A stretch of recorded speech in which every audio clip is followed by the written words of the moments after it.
any kind of sanctions regime, number one, is an operation for regime change. Sanctions are meant to bleed governments dry, to bleed countries' economies dry, to make them submit to the will of imperialism. And if they don't, then hopefully, as the United States and European powers have said over and over again, hopefully this puts pressure to bear on the government and the people will rise up. This is not something that they hold their tongues about.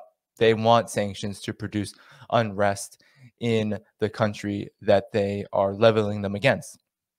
And so that's usually coupled with something that also exists in Russia, which is a large amount of foreign sponsored funding for opposition figures. The United States funds opposition groups in Russia, funds so-called civil society groups in Russia. And let me just give you an idea about how deep this funding goes. So the National Endowment for Democracy makes it really easy. They don't always make it easy to calculate the total amount. So I'm not even going to try here because it's a lot of money and we're not going to add it up. But let's just say that there are millions of dollars circulating for so-called civil society groups, so-called democratic opposition, et cetera, the Navalny's of the world, right? These forces are receiving millions of dollars to wage essentially regime change in Russia, to pressure the government to change its particular form and leadership. So I'm going to show you now the National Endowment for Democracy's page for 2021 Russia and just how much money is going into these kind of operations, right?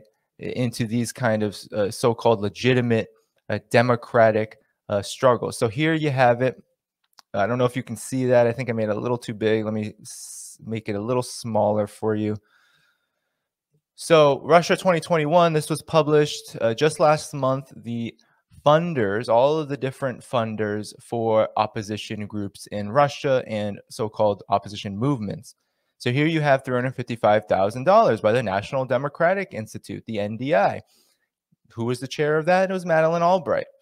So you had the International Republican Institute, the IRI, putting in $900,000 for expanding the reach of democratic actors, right?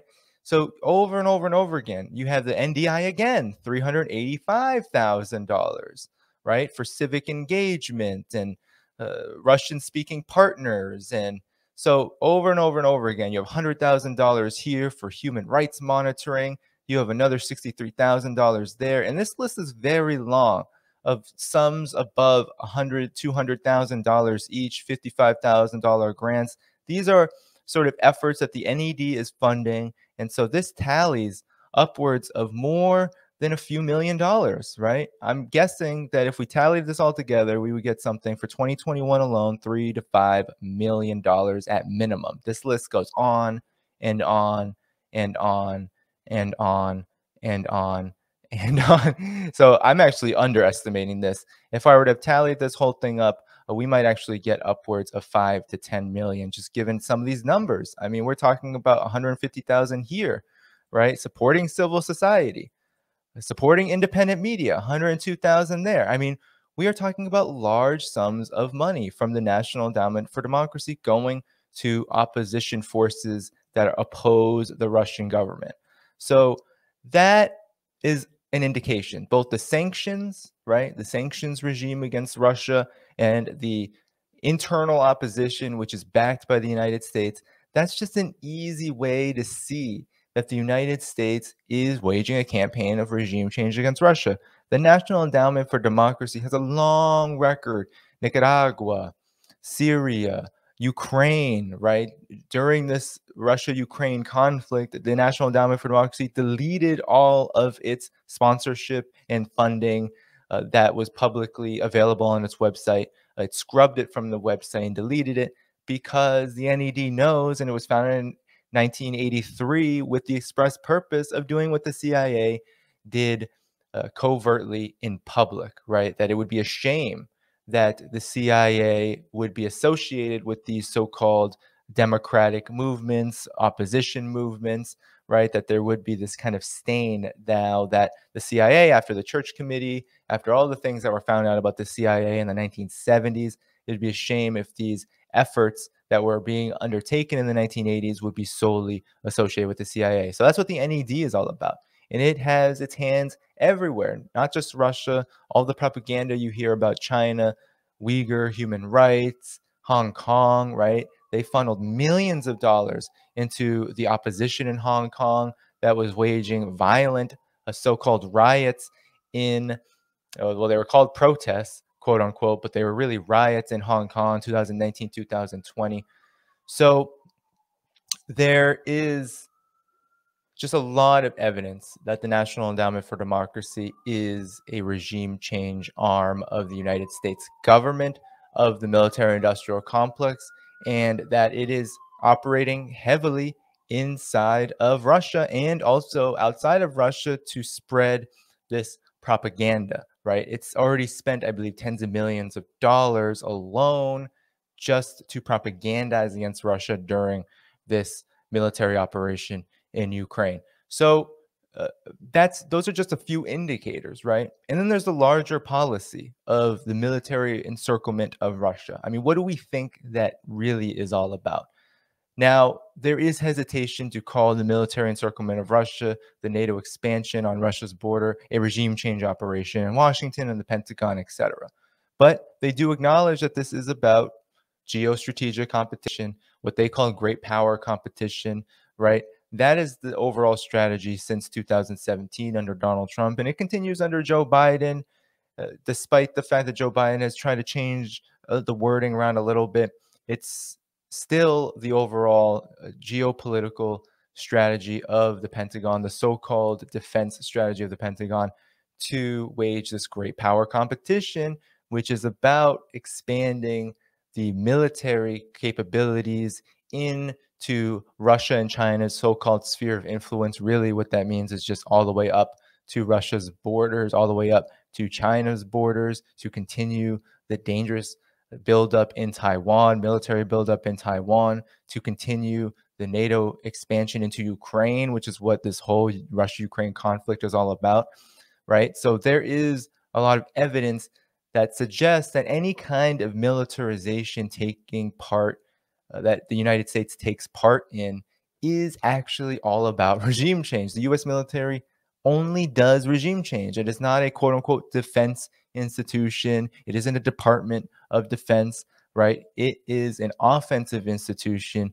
which has a long history, right? Decades, if not centuries worth of history, where the United States goes into countries, invades them, destroys them, plunders them, occupies them, wages proxy wars in them, and then sanctions them, etc., in order to get a government, in order to get a system, a state that complies with its diktats, that allows US capital to operate freely, completely without any restrictions from any government, right? And that is what the US military is about. That is why there are 400 military bases on China's doorstep. That's why NATO is on Russia's doorstep. This military encirclement campaign is about regime change, and we cannot forget it. So when Joe Biden says this man cannot remain in power, he's also speaking through the military, which also believes that. Do they believe that they can get it done now? Do they believe that their actions are actually going to succeed now?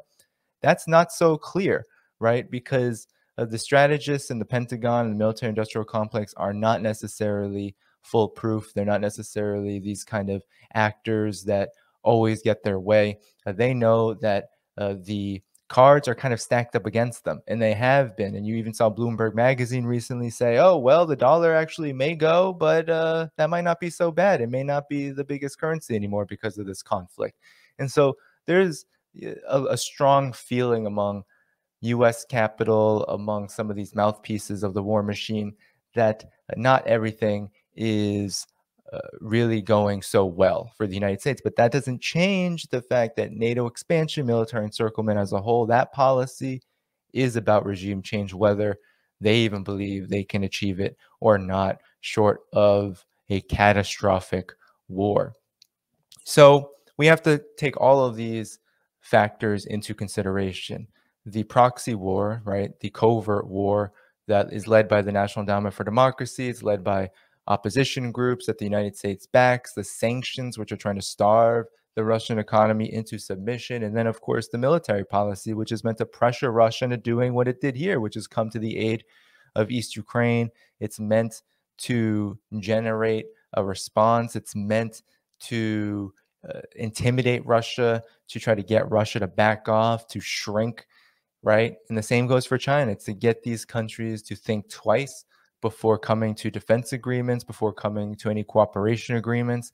It's all about intimidation, and that intimidation will hopefully lead to regime change according to the minds of these hawks that dominate Washington, D.C., Joe Biden included.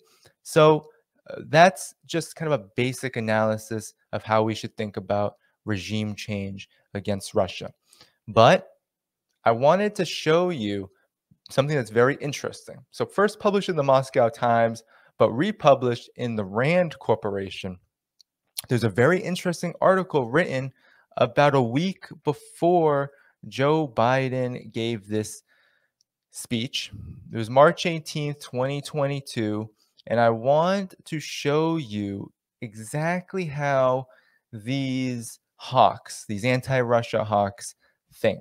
Okay, so this is the Rand Corporation. This is a huge think tank of the Pentagon, and I'll show you exactly how deeply connected they are to the war machine in a second.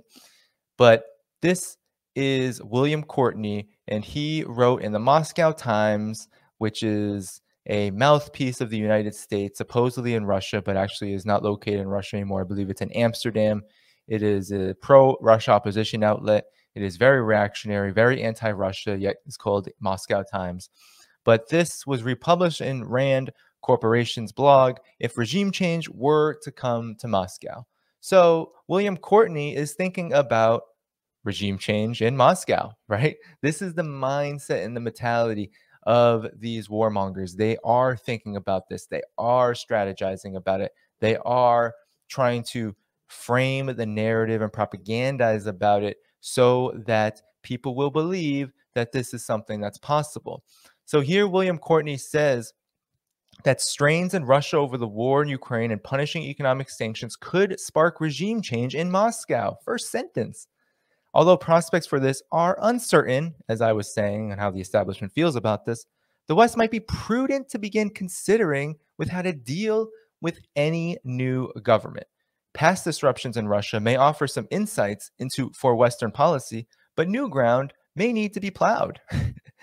So he just goes over how Mikhail Gorbachev, there's a failed putsch against him in 1991 by the Politburo, and then there was a Soviet collapse. And then, of course, Boris Yeltsin was the US's guy in Russia, plundered the economy. And then he talks about the security sector's influence has helped lead to wars in Chechnya, obsessive espionage, stifling of political opposition, invasions of Ukraine and Georgia, right? So he's talking about how the security sector is still a huge problem for the United States when thinking about regime change. In the 3 decades since Russia's modern independence, repression at home and aggression abroad have never been greater than now. This may seem to in part reflect the dominance of today's Kremlin by security sector veterans. So these are the leaders, he is saying, who are posing a problem to regime change. Unless the security sector is reformed, efforts by any new Russian leaders to open politics and improve relations with the West could falter. The West might consider using some of its sanctions as leverage to encourage security sector reform. So literally, he is saying, William Courtney, and I'll tell you who William Courtney is in a second, he is saying that regime change could come to Russia and that this is something that's desirable. But let me just point out some problems with this potential scenario. What's the biggest problem with a new leadership emerging in Russia? It's the military. It's the security sector. And now he's saying that the United States and Europe should leverage their sanctions against the security sector, which basically means that you are attempting at regime change here, that you should encourage this new leadership to come about. So if new Kremlin leaders, if they were to emerge, may need time to make changes, right? So he goes into all of the different reasons for that during the late period of the Soviet Union, right before its fall. So That is basically a lot of this article, right? Talking about the Soviet collapse, learning lessons, right? Engaging in new leaders can pay dividends.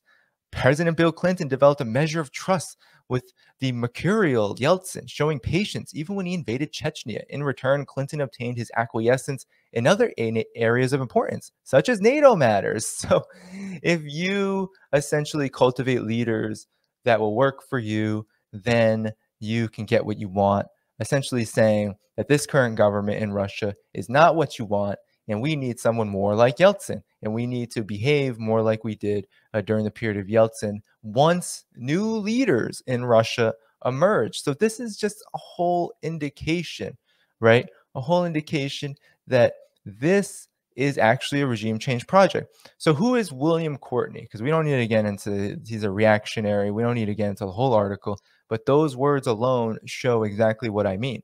So William Courtney is an adjunct senior fellow at the nonpartisan nonprofit RAND Corporation. And so he was a U.S. ambassador to Kazakhstan, Georgia, USSR, and the USSR negotiations to implement the three threshold test ban treaty. But is that all who he is? Is that who William Courtney is? Let's see. So William Courtney is not just some kind of former ambassador. He actually served. So not only is he a big part of the RAND Corporation, right? He served as where is it? So he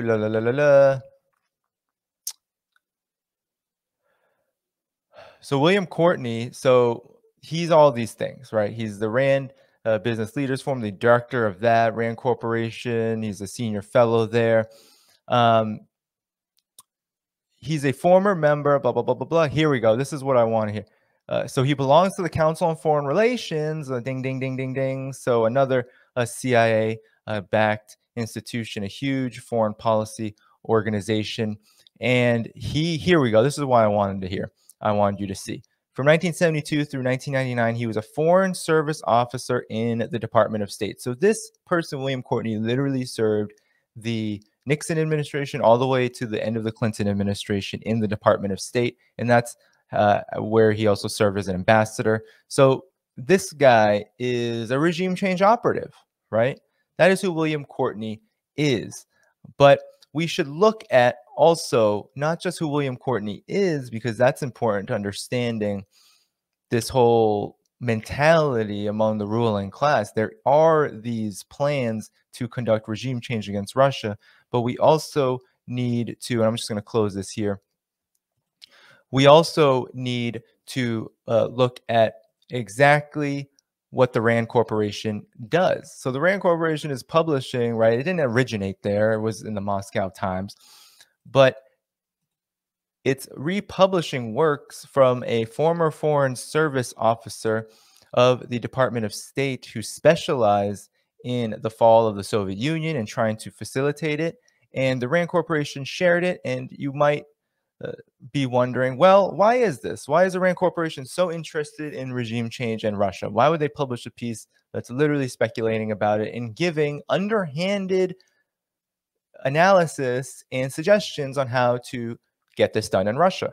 Well, the RAND Corporation keeps saying that it's a nonprofit, nonpartisan organization, but then it says its research is sponsored by U.S. government agencies, local governments, and all kinds of different sectors of the U.S. society. But if we look at the revenue of $350 million, I mean, that's a huge budget. We look at the percentage of the RAND Corporation's budget, 18.5% goes or comes from the Secretary of Defense and other national security agencies. So basically the Pentagon here, 18.5%. And that's only second to what you would think is a surprise, the Department of Health and Human Services. But if we take into account that the U.S. Army, 10%, the U.S. Air Force, 13% of the budget, and then the Department of Homeland Security at 14% of the budget, then you have actually over, what is that, 29%? Then you have 42%. So you have over 50% of the budget actually coming from the United States' military arm, its military wing of the government. So that's what the RAND Corporation is. It is a regime change think tank, a military industrial complex think tank funded primarily and principally by the US's military wing of the state. And William Courtney was there to show you that actually the United States is thinking about regime change. The United States government is thinking about it. It's trying to enact it. What William Courtney said there is actually what the United States is doing. It is leveraging sanctions, not necessarily directly on Russia's security industry. However, the sanctions are meant to complement the opposition figures and forces which are supported by the National Endowment for Democracy. So, in a way, there is this leveraging of sanctions to support these opposition movements, which are meant to bring about regime change. But he goes a step further and says, no, we need to target the military. And as I've said in past streams, targeting the military, right, gaining a foothold in the military is key and critical to any successful coup, any successful regime change operation under imperialism. That's why in 2014, when the United States successfully sponsored a coup in Ukraine, the military completely changed shape. It began to integrate all these Nazi forces, far right forces, because that was what was serviceable to the imperialists, right? To do so, to gain control over the military means you gain control over the society. That was the point. That same happened in Chile, right? The same happened all across Latin America and Africa and Asia, right? Anytime that there were coups, there was an attempt to ensure that your guys, your people, were in the military so that the military would become either de facto or directly the ruling party, right? So in Ukraine, it didn't directly become the ruling party, but it is, in a sense, the ruling party. The military dictates a whole lot of things in Ukraine. And if it didn't, then they wouldn't be pouring all their money into waging a civil war against the Donbass region, right? Uh, that's just how these things go. If you understand anything about imperialism since 1945 alone, then you understand that the military is a key outpost in the post-World War II era and the so-called Cold War, the post-Cold War era. You know that whoever has control of the military, whether it's progressive forces, revolutionary forces, socialist forces, or reactionary imperialists, that determines a lot about the trajectory of the society. That's why Venezuela continues to stand. It has control over the military. The PSUV has popular support inside of the military. It makes up much of the military. Hugo Chavez came from the military, and that's why Venezuela has been able to withstand all these regime change operations. Russia has control over its military. William Courtney admits it so much. That's why they're able to remain independent. China, in a big way, even though its economy is what's talked about a lot, China has control over its defense forces. The PLA, the People's Liberation Army, never stopped being an outgrowth of the Communist Party's just struggle for liberation, right? And eventually toward a revolution in 1949. That never stopped. That institution did not change character, did not become some kind of outpost of imperialism. When the military becomes either an outpost of imperialism, a tool of imperialism, then that's when your country is now a subservient arm of the global diktats of this imperialist system. And that's why William Courtney suggests that the security system in Russia needs to be the target for any kind of successful regime change. So the United States is thinking about this. It is doing this. And this is important to note. Okay. So we need to make sure that we understand the role of the military in society, in imperialist societies, in societies terrorized and overthrown and destabilized by imperialism, and of course, militaries that exist in countries that are independent, right? The Cuban military, the Chinese military, right? These militaries do not have the same problems that, let's say, the military of Ukraine has, because these countries have sovereignty, they have independence, they have self-determination, and that is something that we should be defending in regards to Russia and opposing any kind of, whether it's a gaffe by Biden or this example by William Courtney, just completely and overtly talking about regime change from the trough of the military industrial complex. All of that needs to be opposed.